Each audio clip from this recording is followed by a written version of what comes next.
도시와 시골의 즐거운 만남, 도시락! 안녕하세요. 매주 금요일 저녁에 인사드립니다. 지난주부터 전국적으로 장마가 시작이 되면서 비가 내렸다 그쳤다를 반복하고 있는데요. 이번 장마 정말 예측이 쉽지가 않아요. 맞아요. 그래서 붙여진 이름이 바로 도깨비 장마라고 합니다. 갑자기 비가 내렸다가 또 갑자기 폭염이 찾아오기도 하고 이렇게 종잡을 수 없어서 붙여진 이름인데요. 그래서 이번 장마 더 주의해야 될 것 같아요. 맞아요. 이번 장마는 정말 우리가 알고 있던 장마와는 또 다른 것 같은데요. 그래서 동남아시아에 우기를 적용해야 한다라는 말도 있더라고요. 아무쪼록 올 여름 비 피해 없도록 대비를 잘해주셔야겠습니다.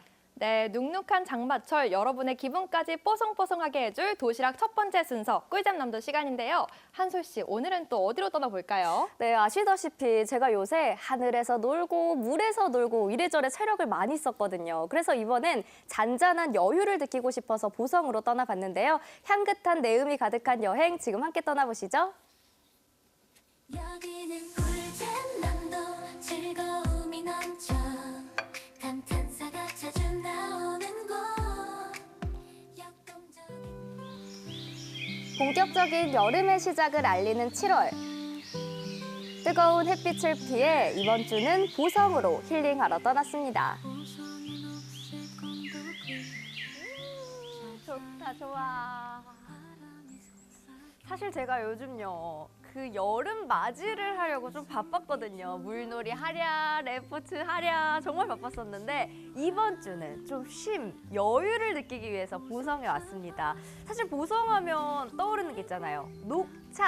녹차밭. 그래서 그 녹차밭을 생각하고 왔는데 숲길이 이렇게 마련이 되어 있습니다. 일단은 이렇게 들리는 새소리랑 바람까지 벌써부터 힐링이 되는 느낌인데요. 오늘은 제가 보성에서 여유를 만끽하고 가도록 하겠습니다. 함께 가보시죠.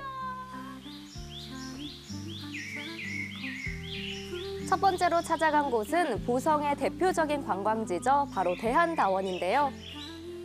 사실 녹차밭이 있다는 것 정도만 알고 왔는데 입구부터 울창한 숲길이 아주 멋지게 펼쳐져 있더라고요. 저는 새소리가 진짜 저기서 나는 소리인지 몰랐어요. 진짜 저렇게 힐링의 소리가 나요. 걷다 보니까 이게 어떤 나무인지 굉장히 궁금해졌는데요. 네, 어서 오세요. 반갑습니다. 반갑습니다. 네. 저 네. 보성에 네. 녹차밭을 찾으러 왔는데요. 네. 웬 녹차밭은 없고 이렇게 숲길이 있네요. 네. 여기는 삼나무 숲이라고 하고요. 차가 찬바람을 굉장히 싫어한답니다.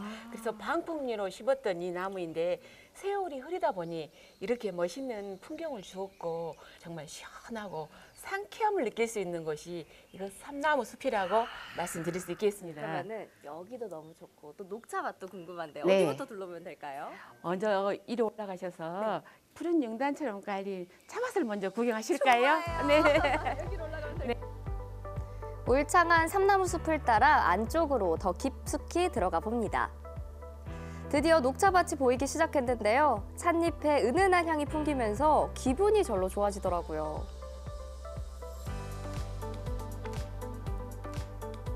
정말 화면이 지금 벌써부터 이렇게 예쁘게 초록초록하네요. 잘라져 있잖아요. 시력이 좋아지는 기분이에요. 차를 딸 때 손으로 따서 옆 바구지에다 이렇게 담아요. 그러니까 뭐 애국 같은 데는 차를 따서 뒤로 이렇게 막 넘기니까 네. 조금 나무가 더 커도 되지만 여기는 차를 따기 위해서 따고 난 다음에 항상 이렇게 전지를 한다고 합니다. 지금은 차를 한 두세 번 땄을 거예요. 딴 다음에 전지를 해놓고 그 다음에 새순이 나면은 다시 또 차를 따거든요. 그게 아마 지금 현재의 차밭의 모습이라고 그렇게 말씀드릴 수 있겠습니다. 이곳은 드라마나 광고 촬영지로도 인기 만점인데요. 뷰는 뭐 말할 것도 없겠죠. 한 번도 저는 방문해보진 않았는데 굉장히 익숙한 것 같아요. 많이 보셨죠? 네. 사진 찍기 좋은 스팟이네, 스팟. 와! 여기 딱 이렇게 올라서서 나무 아래에 있으면 녹차밭이 내 뒤에 이렇게 쫙 펼쳐져 있고. 내친 김에 광고도 하나 찍어봤습니다. 따라라라라라라 날 좋아하고 녹차밭에 이렇게 있으니까 약간 청순하지 않아요? 녹차밭 차를 단 소녀. 녹차밭 그 소녀. 부담스러웠다면 죄송합니다. 이번에는요, 온전히 대한다원 풍경을 즐기기 위해서 전망대로 향해 봤는데요.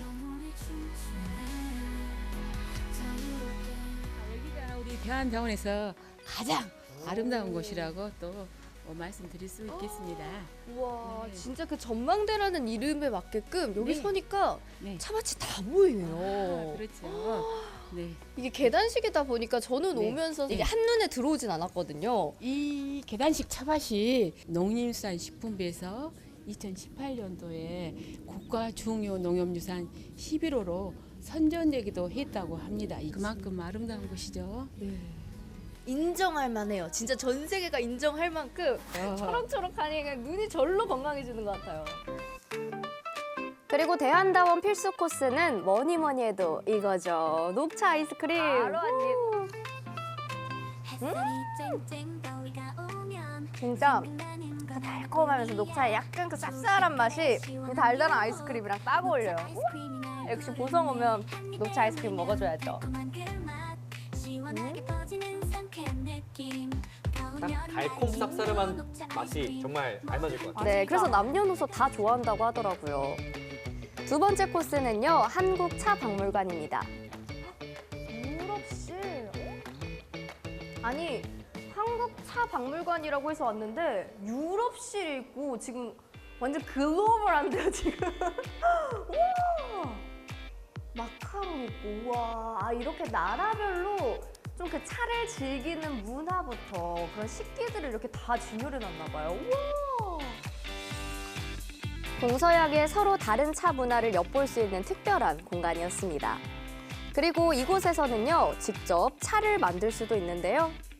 여기는 블렌딩 티 체험인데 말 그대로 차를 섞는 거예요. 그래서 이렇게 보성군에서 이렇게 4가지 레시피를 만들었습니다. 그러니까 그냥 내가 알아서 한다면은 굉장히 많은 걸 섞게 되고 좋다는 걸 다 넣게 되거든요. 네. 그래서 맛이 별로거든요. 다 원하는 것들에서 고민이 됐는데 지금 아직 아침이라서 잠이 덜 깼거든요. 맞아요. 일단 미인이건 라인을 살리건 잠부터 깨야 되잖아요. 그래요. 아침을 깨우는 아침을 깨우는 잠을 만들어 보도록 하겠습니다.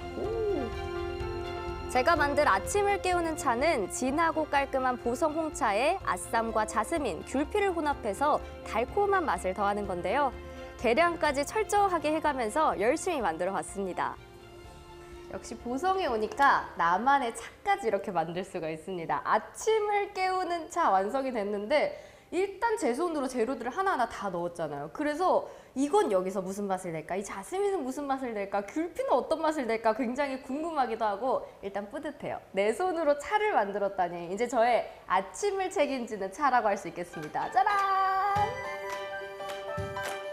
이외에도 세 종류의 블렌딩 티가 있었잖아요. 궁금한 마음에 이곳에서 또 다른 차를 맛봤습니다. 색깔도 너무 예쁘네요. 오, 맛있더라고요. 꿀꿀은 잘 달달함이 있어요, 뭔가. 우와. 스테비아가 있어서 오, 페퍼민트도 들어갔다 했잖아요. 네. 그래서 기존에 먹던 홍차보다 그 약간 시원함도 약간 감도는 것 같기도 해요. 우와. 달달한 맛만 있으면 느끼할 것 같잖아요. 그러니까 페퍼민트가 그래서 들어있는 것 같아요. 아, 이게 진짜 그 블렌딩 차의 매력이네요. 블렌딩 티에. 오. 선생님께서 타주신 차는 행복을 꿈꾸는 차인데 진짜 그 먹자마자 행복해져요. 달달한 기분 좋은 맛이 있고 사실 제가 아까 레시피 정량을 지켜서 만들긴 했지만 아침을 깨우는 차는 아직 아무도 그 맛을 알지 못하거든요. 이건 제가 집에 가서 과연 아침을 상쾌하게 깨워줄지 아니면 이 덩선에서 나와서 아주 쇼킹하게 아침을 깨워줄지는 저만 알고 있도록 하겠습니다. 마지막으로 향한 곳은 정겨운 옛 정취가 가득한 등량역입니다. 현재 등량역은 간이역으로 활용되고 있지만 그 외에도 특별한 역할이 있다는데요. 등량역! 오!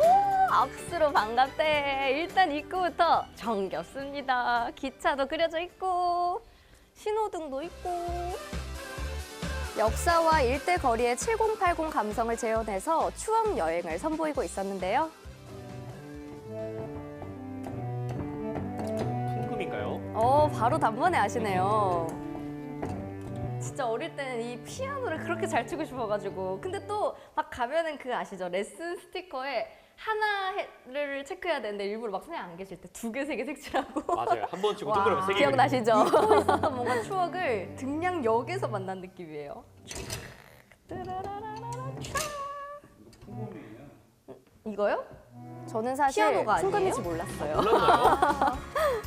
피아노가 아니라 풍금이었다고 합니다. 머쓱한 마음에 얼른 나왔는데 마침 바깥이 북적북적 하더라고요. 안녕하세요. 아까 그 밖에서 기차 소리를 막 듣고 달려오셨잖아요. 네네. 근데 기차가 아니어가지고 약간 실망을 하셨는데 이따 2시에 한 번 더 온대요. 네, 오늘 어디서 오셨어요? 김해에서 왔습니다. 김해에서요. 네. 오, 멀리서 오셨는데 어떤 거 오늘 보고 계신 거예요? 보성하면 뭐 녹차만. 전남 쪽으로 들었으니까 좀 조용하고 기분도 상쾌해지고 너무 다 좋은 것 같아요. 멀리서 보성을 찾아주신 기념으로 다 같이 사진도 찍어봤고요. 추억의 거리는 또 어떤 모습일지 궁금해졌는데요. 추억의 거리라고 하는데 사실 제 추억보다는 훨씬 더 전에 진짜 거의 저희 부모님 세대의 길거리가 이렇게 재현이 되어 있거든요. 근데 진짜 타임슬립한 것 같아요. 그런데 구경하면서 걷다 보니까 실제로 지금 운영하고 있는 다방이 있더라고요. 저 지금 오늘 다방 처음 와봐요. 진짜 옛날 그 드라마에서 보던 레트로의 것처럼 끝이네요. 끝. 그쵸. 감성 뿜뿜. 가구부터 각종 소품까지 전부 오랜 추억을 간직한 것들로 채워져 있었는데요. 또 추억의 맛이라는 게 있어. 쌍화차. 저도 한번 쌍화차 추억을 느껴볼 수 있을까요? 그라제, 그라제. 사장님은 40년 넘게 이곳에서 쌍화차를 만들고 계신다는데요. 이 노른자의 빛깔 보이시죠? 이거 정말 제대로 된 쌍화차더라고요. 저거는 일단 비주얼의 합격이네요.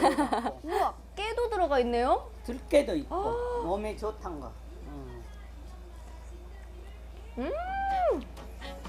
제가 알던 쌍화차는 그냥 이렇게 후루룩 마시면 끝이었는데 여기는 너무 뭐가 많이 들어있어서 일단 떠서 먹고 그 다음에 같이 해서 우와 이게 진짜 건강식이겠어요. 완전히 보양이겠어요, 보양. 우와 진짜 이거 이대로 이렇게 먹어요? 제 인생 첫 노른자 띄운 쌍화차였습니다. 그래서 말로만 들었었던 진짜 노른자 쌍화차의 둥둥 노른자. 띄운. 너무 맛있더라고요. 궁금해요. 눈이 번뜩해졌어요, 지금. 처음 먹어보는 맛이에요. 그렇지.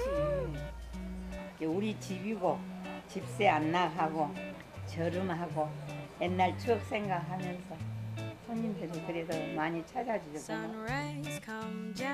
아, 그 노른자의 고소한 맛과 또 그 견과류들의 든든한 맛 정말 맛있더라고요. 저 한 잔으로도 배부를 것 같아요. 보약이에요, 정말. 네. 걸으면서 교복 구경도 하고 추억의 거리 걷고 그리고 마무리로 이곳에서 쌍화차까지 먹으면 진짜 행복 가득한 여행이 될 것 같습니다. 여러분도 이번 주말 보성으로 놀러 오세요.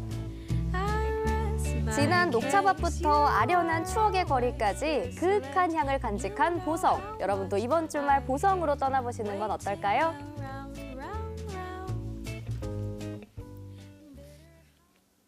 푸릇푸릇한 녹차밭에서 맡는 녹차향부터 그리고 등락역에서 느끼는 추억의 향기까지 이 모든 것을 보성에서 한 번에 경험할 수 있는데요. 특히 향기는 이제 또 기억이랑 관련이 된다고 하잖아요. 본인이 직접 만든 차를 또 우려 먹으면 이렇게 여행 갔다 온 추억이 다시금 생각날 것 같아요. 맞아요. 그리고 아까 영상 보니까 아침을 깨우는 차 후기 아직 안 알려주셨거든요. 알려주세요. 사실 아침을 깨운다는 게 쉽지가 않습니다. 저도 뭐 기대 반 걱정 반이었는데요. 그 향긋하고 달달함이 정말 아침을 기분 좋게 깨워주더라고요. 그리고 이 한국차 박물관에서는요. 녹차를 활용한 요리까지 체험해 볼 수 있는데요. 아름다운 녹차 맛을 거닐고 이곳에 들러서 특별한 체험까지 하면 너무 소중한 추억이 될 것 같습니다. 네, 보성하면 역시나 녹차가 가장 유명하지만 저는 쌍화차가 굉장히 궁금하거든요. 네, 이 40년 넘게 한 곳에서 추억을 지켜오신 사장님께서 만들어준 이 쌍화차 먹으면은 맛과 향은 물론이고 건강까지 찾을 수 있을 것 같습니다. 제가 요새 날씨가 더워서 그런지 몸이 많이 허해졌거든요. 이 쌍화차 먹으러 보성 한번 방문해봐야 될 것 같아요. 정말 기력 보충이 든든하게 될 거예요. 네. 왜 우리가 음료를 보고 좀 푸짐하다라는 생각을 갖기가 어렵잖아요. 근데 이곳에서는 사장님 말씀으로 어르신들이 오셔서 저녁 대신 쌍화차를 드시기도 한대요. 그만큼 몸에 좋은 것도 듬뿍 들어있어서 정말 든든함이 가득한데요. 등량역 추억의 거리를 거닐고 이곳에서 사장님의 애정이 팍팍 담긴 쌍화차까지 먹으면 올 여름 기력 보충 든든하게 될 것 같습니다. 네, 좋습니다. 날씨가 더워져도 여름이 반가운 이유가 있는데요. 혹시 두 분 아시나요? 여름이 반가워요? 아이스크림? 네. 저는 그것도 물놀이? 맞는데, 에어컨? 그것도 맞는데 또 하나 있습니다. 여름이 주는 아주 풍성한 선물이 있는데요. 바로 어떨 때는 아삭하게 또 때로는 부드럽게 모두의 입맛을 충족시키는 아주 달콤한 여름 과일이 있다고 합니다. 지금 바로 영상으로 만나보시죠. 화창한 여름의 어느 날 산과 들의 푸르름이 절정을 향해 달려가는 농촌의 풍경을 따라 순천 월등명에 자리한 한 과수원을 찾았습니다. 과연 이곳에서 만나게 될 여름 제철 와인은 무엇일까요? 안녕하세요. 안녕하세요. 아이고, 아이고, 안녕하세요. 조심하세요. 조심하세요.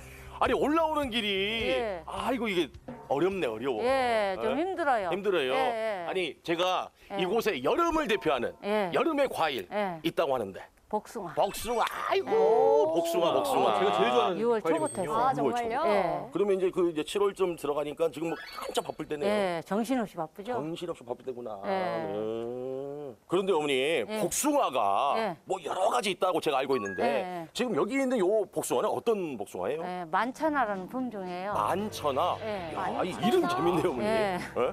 아, 백도인데요. 이거 딱딱한 거 좋아하시는 분들은 처음에는 딱딱하고 두 번째는 물렁하게 드실 분들은 놔두면 후숙과일이 돼가지고 물렁해져가지고 맛이 당도도 좋고 괜찮아요. 그러니까 맛도 좋고 모양새도 예쁘고. 예. 아. 인물이 좋아요, 인물이. 좋다. 예. 그러니까 만천하에 그냥 이 복숭아의 예. 인물값을 하는 거죠. 예. 우리나라에서 재배되는 복숭아의 품종은 약 150가지 정도 되는데요. 이렇게 많아요? 이곳에선 무려 46가지의 품종을 재배. 초여름부터 가을까지 순차적으로 수확하고 있습니다. 그중 조생명인 만천하는 지금이 한창 맛있다고 하는데요. 이거 따도 되죠, 어머니? 예, 따보세요.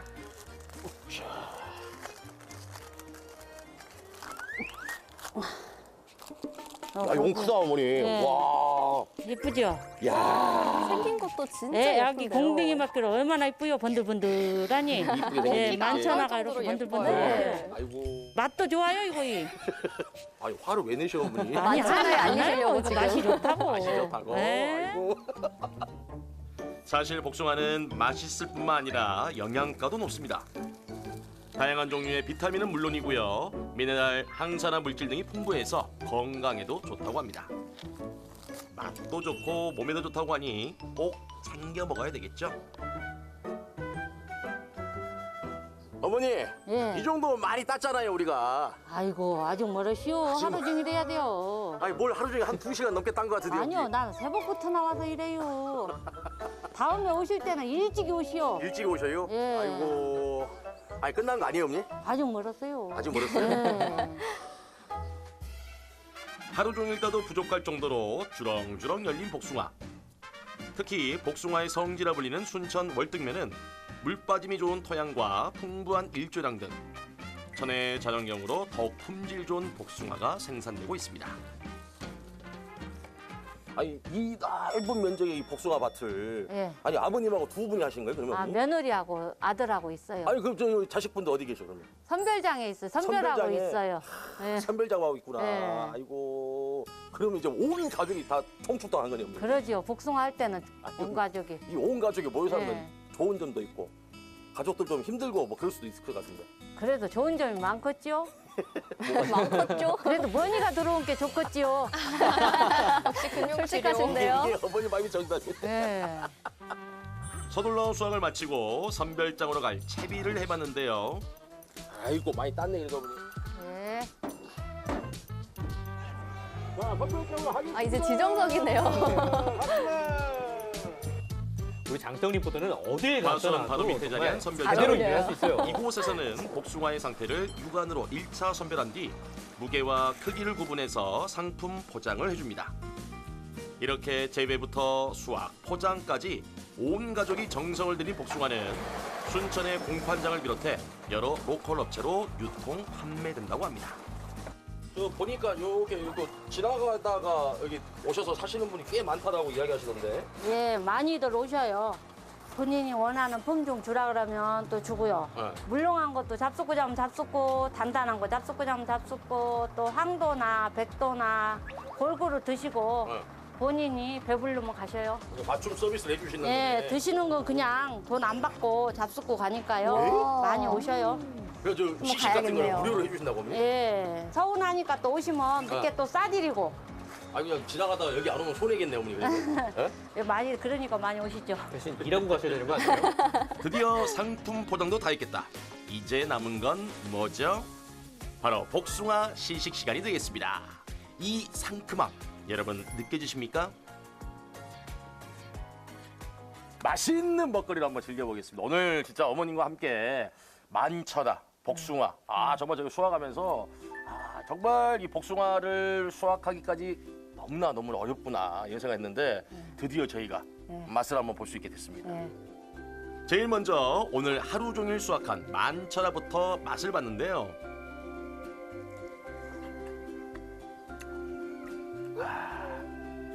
감동이다 감동 진짜. 와, 과즙 과즙이, 소리가. 와 입안에서 그냥 이 흐르는 게 진짜 달콤할 것 같아요. 이 부드러움도 부드러운데요. 이 달달한 있잖아요. 이 달콤한 이 식감이 아니 요거 먹으니까 씹으면 과즙이 사실 이제 그 팡 터지잖아요. 터지다거나 할 때 요 복숭아 먹으면요. 왜 제가 침이 고이죠? 저도 고여요. 복숭아로 이 과즙으로 다 채워지는 것 같아요. 진짜 맛있네요. 어? 어머니 말씀대로 이 달콤함이 입안에 가득 차면서 너무 좋아요. 와. 빙수부터 에이드까지 하루의 피로를 싹 날려주는 화려한 비주얼의 다양한 먹거리도 준비되어 있었습니다. 평소에 이렇게 혹시 복숭아로 요리를 좀 즐겨 드시는지 좀 궁금합니다, 아드님. 네, 저희 와이프가 자주 해주는 편이죠. 이제 상품으로 팔고 남은 것으로 그냥 비품들로 이렇게 만들어주니까 네. 애기들도 잘 먹고 활용도도 좋고요. 저 복숭아 그 밭을 보니까 규모가 상당히 크던데, 어머니. 네. 그럼 어떻게 두 분이 같이 이렇게 하시는 거예요? 아니면 뭐 여기는 네가 하고 여기는 내가 하고 좀 나눠진 거예요, 어머니? 한 저희 집 평수가 6, 7천 평 돼요. 되는데 한 3천, 한 800평에서 3천 평 정도는 아들을 줬어요. 나무만. 땅은 안 주고. 확실하시네요. 이거 중요하네. 네, 땅은 안 주고 나무만 나무만? 줬어요. 네. 일단은 한번 해봐라. 해봐라. 네, 그래서 그렇게 됐어요. 그렇게 됐어요? 네. 아들네가 복숭아 농사를 이어받은 지는 올해로 5년째인데요. 20년 넘게 복숭아 농사를 지어온 부모님의 가업을 잇기 위해 고향에 정착해 노하우를 전수받고 있다고 합니다. 예측하기 어려운 농사일에 힘이 들기도 하지만 부모님이 계셔서 더욱더 큰 꿈을 꿀 수 있다고 하는데요. 우리 아드님은 그래도 내가 와서 가업으로 이렇게 같이 하니까 이런 점이 좋다. 뭐가 있을까요? 우선은 비빌 때가 있잖아요. 솔직한 너무 우리 어머니요. 무전자전이에요. 현실적이세요. 비빌 때가 있다. 비빌 언덕이 있다. 뭐 그런 얘기 하잖아요. 모르는 거 있으면 그냥 어머니 아버지한테 물어보면 되고 힘들면 어머니 아버지한테 잠깐 도와달라고 하면 되고 그게 제일 좋은 것 같아요. 그럼 이제 땅까지 다 받을 때까지 해야죠. 순천 월등 복숭아 사랑해주세요. 상큼 달달한 맛에 풍성한 양으로 한입 베어물면 기분 좋아지는 매력 만점의 여름 과일. 제철 맞은 복사골 월등 복숭아로 여러분도 올여름 달콤한 시간 보내보세요. 와, 이 아는 맛이 더 무섭다고 하잖아요. 이 달달한 복숭아를 보고 있으니까 벌써부터 제 입에 침이 고이고 또 이제 복숭아면은 딱복이냐 물복이냐 이런 난제가 있잖아요. 아, 있죠, 있죠. 네, 한솔 씨는 어떤 게 더 좋은 거예요? 저는요, 모복. 모든 복숭아는 옳다. 뭐든 주기만 하세요. 맛있게 먹을 자신 있습니다. 정말 복숭아는 맛도 좋고 영양가도 풍부한데요. 오늘 보니까 비타민도 많고 또 섬유질도 풍부하더라고요. 저도 이번 여름에 복숭아 많이 먹어야겠습니다. 네, 근데 어디서 구매하실 건가요? 저는 지금 오늘 보니까요. 당장 네. 먹고 싶어서 오늘 퇴근길에 가까운 마트 들러서 사려고 하거든요. 왜요? 마트에서 사는 것도 좋긴 한데 직거래를 하면 더 저렴하게 구매할 수 있고 또 당일날 딴 신선한 복숭아를 맛볼 수 있다고 하니까요. 여러분 참고하시면 좋겠습니다. 여러분 순천 월등 복숭아 많은 사랑 부탁드립니다. 네, 맛있는 순천 월등 복숭아 보고 오셨는데요. 이 과일로는 뭔가 부족하다고 느끼시는 분들도 계시죠? 그런 분들을 위해서 준비했습니다. 지금 강릉으로 떠나보시죠. 본격적으로 시작된 무더위에 나날이 지쳐가는 요즘. 차갑게 즐길 수 있는 색다른 연요리로 사라진 입맛을 되찾아보려고 하는데요. 시원하고 맛있는 여름 보내러 강릉으로 떠나볼까요? 첫 번째 면 요리를 찾아 한 식당에 방문했습니다. 깔끔한 내부가 눈에 띄는데요. 이때 식당 한편에서 수상한 공간을 발견했습니다. 저희가 우동을 뽑는 제면실이고요. 기계가 여기 우동 뽑는 기계가 있고 이쪽에 보면은 우동을 반죽을 쳐서 숙성을 시키는 숙성고를 가지고 저희가 우동을 만들고 있습니다. 쫄깃쫄깃, 오동통통 한 면을 직접 만든다는 대표님. 그 제면 과정에 함께 해봤습니다. 반죽에 필요한 재료는 단 2개, 밀가루와 간수인데요. 생각보다 단출하지만 대표님의 노하우는 결코 단순하지 않다고 합니다. 밀가루라는 게 항상 똑같지만은 않거든요. 봄, 여름, 가을, 계절이나 습도 따라서도 다르고 하니까 여기 들어가는 이 간수의 양도 저희가 계절에 따라서 항상 조금씩 조절하고 매일매일도 바뀌는 날도 있고 그래서 항상 조절하면서 하고 있습니다. 숙성고에서 1시간 동안 1차 숙성을 마친 반죽은 세고 일정한 압력으로 총 3번의 압축 과정을 거쳐야 합니다. 2차로 하루 동안 숙성을 마치면 비로소 반죽이 완성되는데요. 한층 밀도 있고 탄탄해진 반죽은 롤러로 널찍하게 펴준 뒤 우동면 두께로 균일하게 썰어줍니다. 보기만 해도 쫄깃함이 느껴지는 것 같아요. 정사각형으로 면이 나왔을 때는 이게 일정하게 나왔을 때 가운데 면의 고시라고 하는데 그게 더 살아있어서 식감이나 탄력이 훨씬 더 오래 가죠. 그래서 저희가 항상 면을 뽑을 때는 여기에 포인트를 항상 두고 면을 뽑고 있습니다. 갓 뽑아낸 우동면을 뜨거운 물에 삶아주는데요. 건져낸 면은 곧바로 흐르는 물에 씻어 전분기를 없애줍니다. 이후 얼음물 샤워로 면의 탱탱함과 쫄깃함을 살려주는데요. 이제 면과 함께할 다른 재료를 만나보려고 합니다. 동해안에서만 잡히는 단새우가 그 주인공인데요. 일식에서도 단새우는 되게 고급 식재료에 속하거든요. 그래서 단새우랑 우동이랑 접목해서 할 수 있는 우동이 있지 않을까 고민을 하다가 처음에는 단새우 이렇게 머리까지 붙은 상태로 까서 머리까지 같이 생으로 줬었는데 살짝 비리다고 하시는 분들이 계셔가지고 이제 머리는 따로 튀겨서 드렸는데 반응이 좋아가지고 저희 메뉴로 계속 만들어서 사용하고 있습니다. 단새우와 함께 맛볼 우동은 차갑게 즐기는 냉우동. 면 위에 무, 쪽파, 가다랑어포를 정갈하게 올려주고 면을 촉촉이 적실 일본식 간장, 쯔유도 만들어주는데요. 쯔유도 직접 만들어요? 우와. 가소부시를 넣고 불을 꺼주고 5분에서 10분 정도만 물에 넣은 다음에 저희가 우동 육수를 만들고 있습니다. 면의 쫄깃함, 단새우의 달짝지근함이 환상적인 조화를 이루는 단새우 냉우동이 완성됐습니다. 이번엔 쌉싸름한 말차면으로 또 다른 요리를 선보인다고 하는데요. 말차 소바는 여름에 먹었을 때 더 맛이 좋거든요. 시원하게 들 수 있는 요리라서 찍어 먹는 말차 소바인데 거기다 같이 새우튀김을 곁들여서 먹으면 더 맛있거든요. 말차로 만들 수 있는 건 몰랐어요. 말차면과 그러게요, 찰떡궁합이라는 말차면. 새우튀김. 바삭하게 튀겨 면과 함께 손님상에 나가는데요. 짭조름한 소바 국물에 말차면을 푹 담그고 젓가락으로 건져 올려 한 입에 호로록 맛봅니다. 저건 진짜 저렇게 먹어야 해요. 호로록 호로록. 면이랑 말차랑 너무 잘 어울리는 것 같아요. 깔끔해요, 말차처럼. 네, 면이 그래서 맛있네요. 소스를 따로 부어 먹는 단새우 냉우동. 소스와 함께 다른 재료들을 잘 섞어 먹어보는데요. 여기저기서 들려오는 맛있는 면치기 소리가 절로 군침을 돌게 만듭니다. 차가우니까 또 여름에 먹기에도 또 훨씬 더 당기는 맛? 면이 굉장히 쫄깃쫄깃해요. 시원해서 더위에서에도 도움이 되는 것 같고요. 맛있습니다. 두 번째 여름의 맛을 찾아 이번엔 아름다운 강문 해변에 방문했습니다. 해변가 바로 앞에 위치한 이곳. 다들 탁 트인 바다를 바라보며 막국수 산매경에 빠져 있는데요.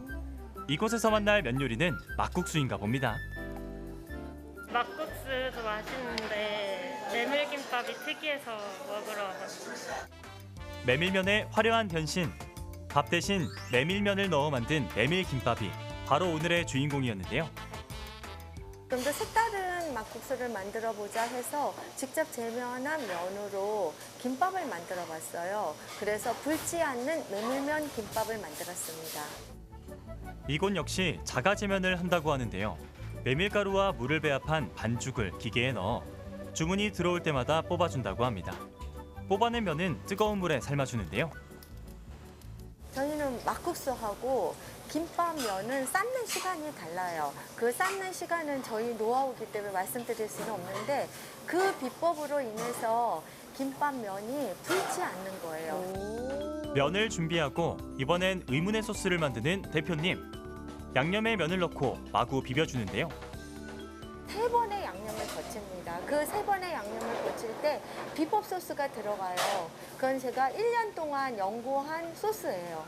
그 소스에는 일반적인 식초나 이런 게 들어가는 게 아니고 딱 한 가지만 얘기를 드리려면 흑초가 들어갑니다.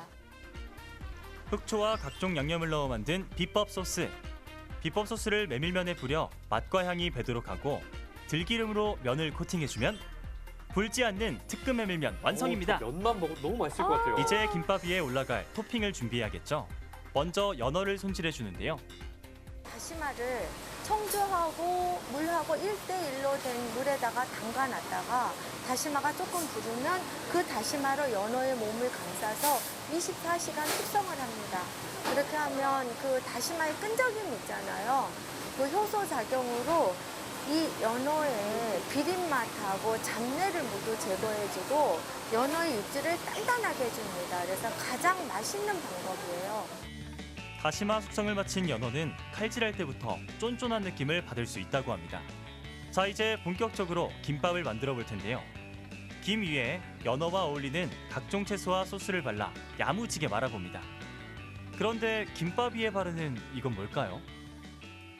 김밥면에 참기름 바르지 바르잖아요. 않으면 붙지가 않아요. 그래서 다른 데서는 밀가루 풀을 바른다든가 뭐 물을 바른다든가 그렇게 하고 있는데 저희는 메밀즙이기 때문에 메밀로 직접 풀을 써서 신경을 쓰고 있습니다.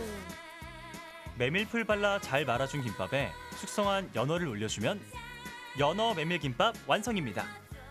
이때 주방 뒤편으로 향하는 대표님, 어디 가세요? 실온에서 후숙 중이에요. 아보카도는 후숙을 하지 않으면 맛이 없어요. 그러니까 후숙을 얼마나 잘 됐나에 따라서 아보카도의 버터 향이 납니다. 진짜 맛있는. 버터처럼 녹진한 아보카도의 맛을 제대로 느낄 수 있는 아보카도 김밥. 꽉 차게 속을 채운 김밥에 잘 익은 아보카도를 올려줍니다. 고소한 아몬드와 깨까지 뿌려 완성하는데요. 날치알, 매운 고추, 직화제육 등 맛 따라 취향 따라 즐길 수 있는 7가지의 메밀 김밥들. 행복한 고민으로 선택한 메밀 김밥을 맛있게 먹어봅니다. 메밀로 김밥 만든다는 거 생각도 못 해봤는데 너무 맛있어요, 진짜. 식감도 부드러우면서도 그 특유의 연어라든가 아니면 아보카도라든가 건강에 좋은 건강 식단 최고 같습니다. 마지막 면 요리를 찾아 방문한 한 브런치 카페. 이곳에선 어떤 음식을 만날 수 있을까요? 블랙 올리브 양식 느낌 좀 짜페나드가 들어간 트러플 오일 냉파스타랑 씨앗 젓갈 냉파스타 보여드릴게요. 맛없네요. 프랑스 프로방스 지역의 대표 음식인 타프나드를 활용한 트러플 오일 냉파스타부터 만들어 볼 텐데요. 먼저 블랙 올리브에 엔초비, 케이퍼, 마늘을 넣어 블렌더로 잘 갈아줍니다. 너무 갈아지면 맛이 없기 때문에 적당한 입자가 씹힐 수 있게 갈아주시면 돼요. 블렌더 고급스러운 느낌이 사용하시는 나는데요. 것도 좋고 뭐 칼로 다지거나 절구 같은 거에 찧어도 괜찮아요. 적당히 갈린 재료에 밑간을 하고 윤기와 풍미를 살릴 올리브 오일을 듬뿍 부어주는데요. 아까 재료 넣고 갈아준 거기 때문에 하루 정도 냉장고 넣어두셨다가 좀 맛이 이렇게 어우러지면 그때 사용하시는 게 더 좋아요. 다음으로 파스타면을 삶아주는데요. 그런데 면이 소면처럼 얇네요. 일반 파스타면은 좀 두꺼워서 냉파스타로 하게 되면은 그 찬물에 헹궈야 되는데 너무 두꺼우니까 좀 찬물에 헹궜을 때 좀 딱딱한 식감도 있고 그래서 얇은 면을 주로 사용하고요. 그리고 얇은 면이 다른 소스랑도 잘 어울려서 얇은 면 사용하게 됐어요. 찬물에 헹군 파스타면에 간을 해주고 타프나드와 트러플 오일을 넣어 잘 비벼줍니다. 그 위에 싱그러운 루콜라도 올려주는데요. 면만 드시는 것보다 옆에 제가 같이 이렇게 드리는 말린 토마토랑 루꼴라라는 야채거든요. 요거 같이 면이랑 같이 드시는 게 더 맛있어요. 직접 말린 토마토까지 얹고 마지막으로 그라나 파다노 치즈를 솔솔 갈아주면 풍미 가득한 트러플 오일 냉파스타 완성입니다. 와, 여름철 입맛 이번에는 제대로 씨앗젓갈 살려주겠는데요. 파스타 만드는 거 보여드릴 건데요. 여기 준비된 씨앗젓갈과 낙지젓갈이 있어요. 근데 이게 면이랑 비비기에는 좀 뻑뻑한 느낌이 있어서 수분감 있게 만들려고 양파를 썰어서 제대로 넣어줄 퓨전 거예요. 음식이네요. 네, 낙지젓갈? 곱게 다진 양파는 젓갈과 잘 섞어줍니다. 그런데 파스타에 젓갈이 들어가면 너무 짜지 않을까요? 그러게요. 요새 젓갈들이 많이 짠 편은 아니고요. 그 양도 조절을 해서 넣기 때문에 뭐 면이랑 비볐을 때 그렇게 짜진 않아요. 고소한 참기름으로 파스타면을 코팅해주고 향긋한 깻잎 위에 젓갈을 올려주면 씨앗젓갈 냉파스타 완성입니다. 너무 궁금한데요, 맛이? 그러게요. 면과 소스를 골고루 섞어 맛보는데요. 대표님이 알려준 방법대로 모든 재료를 올려 먹어보기도 합니다. 독특한 양념이 매력적인 냉파스타, 맛이 어떤가요? 저희가 여름에 잘 먹는 비빔국수랑 맛이 되게 비슷한데 파스타면이라서 또 식감이 약간 다르고 젓갈에 씨앗이 같이 들어가서 견과류가 들어간 것 같아요. 그래서 식감이 되게 재밌고 맛있어요. 여름에는 저 되게 콩국수랑 이런 거 되게 좋아하는데 이 냉파스타도 향도 너무 향긋하고 이 트러플 오일이랑 파스타 면이랑 이게 너무 맛있는 것 같아요. 이게 풍미가 되게 좋아요. 여름철 실종된 입맛을 되찾아줄 특별하고 맛있는 면 요리들을 만나봤는데요. 여러분도 시원한 면 요리 즐기면서 이 계절을 맛있게 보내시길 바랍니다.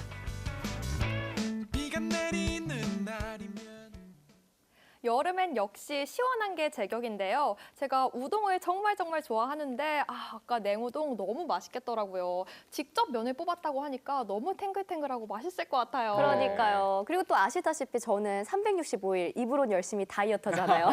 김밥을 평소에 너무 좋아하는데 칼로리가 걱정이었는데요. 메밀 같은 경우는 칼로리는 낮고 영양가는 풍부하다고 합니다. 올 여름 다이어트 식품은 메밀김밥 땅땅땅 결정났어요. 김밥이 다이어트 식품이 될 수 있나요? 메밀이니까 괜찮지 않을까요? 네, 그럴 것 같네요. 두 줄까진? 네. 저는 항상 도시락 할 때마다 얘기했었지만 제가 또 프랑스 유학 출신 아닙니까? 네. 프로방스 지방의 대표요리인 타프나드가 들어간 트러플 오일 냉파스타가 저희 원픽이라고 하려고 그랬는데 네. 뒤에 나온 씨앗젓갈 파스타가 너무 궁금한 거예요. 정말 궁금해요. 강릉에 방문할 일이 있다면 꼭 한번 먹어봐야 될 것 같습니다. 네, 강릉이 숨겨진 맛의 고장이라면 광주는 숨겨진 예술의 도시인데요.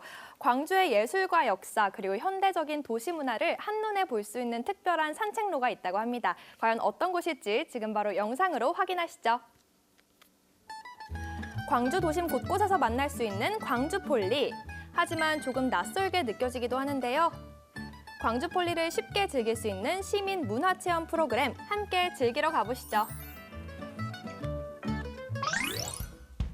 광주 도심을 걷다 보면 독특하고 아름다운 건축물을 만나볼 수 있는데요. 2011년 시작된 광주폴리 프로젝트는 세계적인 건축가와 디자이너들이 참여해 만든 작품입니다. 원래 장식적인 건축물이 뜻하지만 이젠 도시의 새로운 상징이 됐습니다. 이번이 5차인데 할 때마다 조금씩 이제 접근 방법들이 달라요.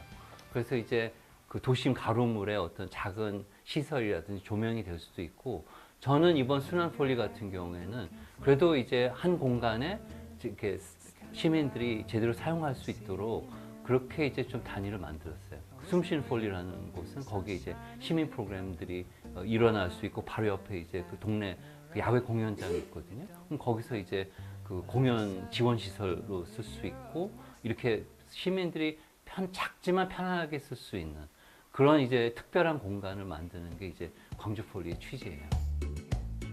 순환폴리의 첫 번째 시민 프로그램인 광주폴리 랑도네는 푸른 길과 동명동 일대에 조성된 광주폴리 둘레길을 시민들과 걸으며 광주폴리와 가까워지도록 기획한 프로그램입니다.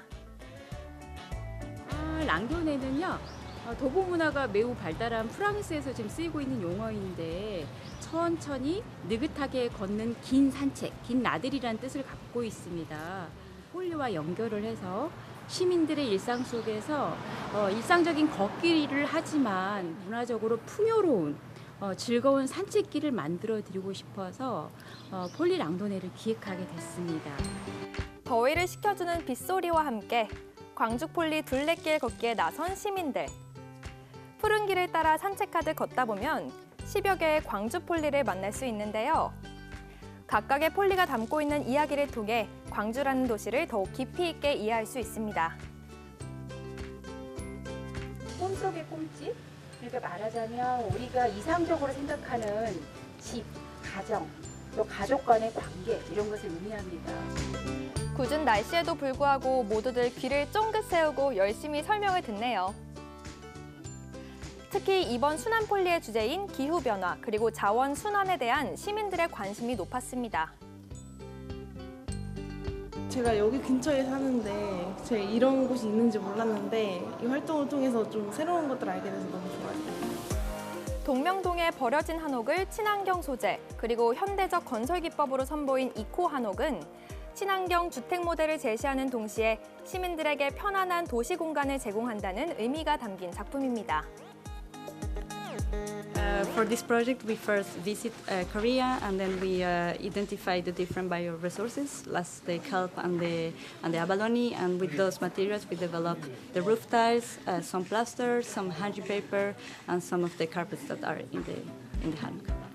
광주폴리 랑도네의 마지막 종착지인 뷰폴리까지 1시간여의 긴 산책이 끝났는데요. 시민들과 광주폴리 이제 조금 더 가까워졌겠죠?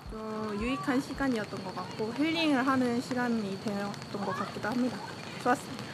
시간 나실 때 동명동 일대 폴리 둘레길을 해서 산책해 보시면 더 깊게 잘 알아가실 수 있는 시간이 되실 겁니다. 광주폴리 랑도네에 이어서 두 번째 시민 참여 프로그램이 동명동의 한옥 건물에서 진행됐는데요. 이코 한옥 누빙 카펫 워크숍입니다.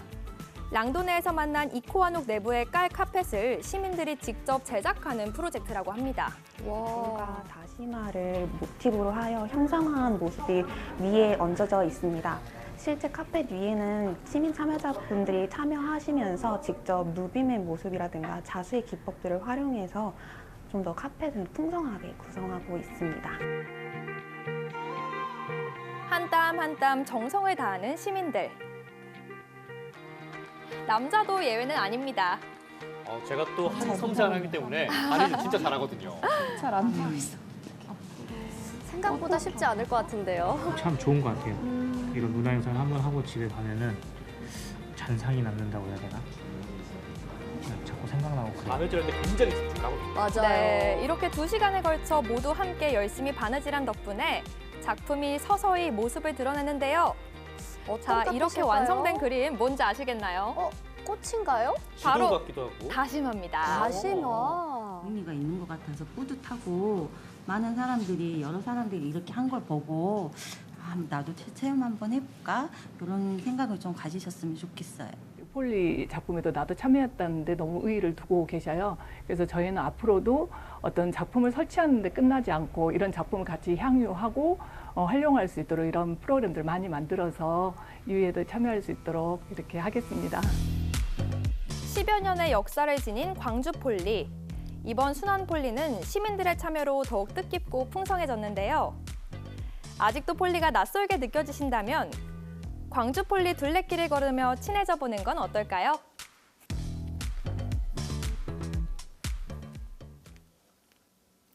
광주 폴리 사실 저도 길을 가다가 자주 봤었는데 이런 의미가 있는지는 정말 몰랐습니다. 역시 아는 만큼 보인다고 이제 길 가다 보면 딱 알 것 같아요. 네, 저는 이 광주 폴리라는 이름만 들었을 때는 뭔가 좀 어려울 것 같고 했었는데 이렇게 친절한 설명을 들으면서 산책길을 걸으면 더 친근하게 느껴질 것 같습니다. 특히 저는 시민들이 한 땀 한 땀 바느질해서 만든 이 이코 한옥 카페 꼭 한번 봐야 되겠어요. 그러니까 저도 꼭 한번 방문해 보고 싶은데요. 그리고 무엇보다 이번 순환 폴리라는 주제가 요즘과 같은 기후 위기 시대에 딱 맞아서 더욱더 의미가 있지 않나 싶습니다.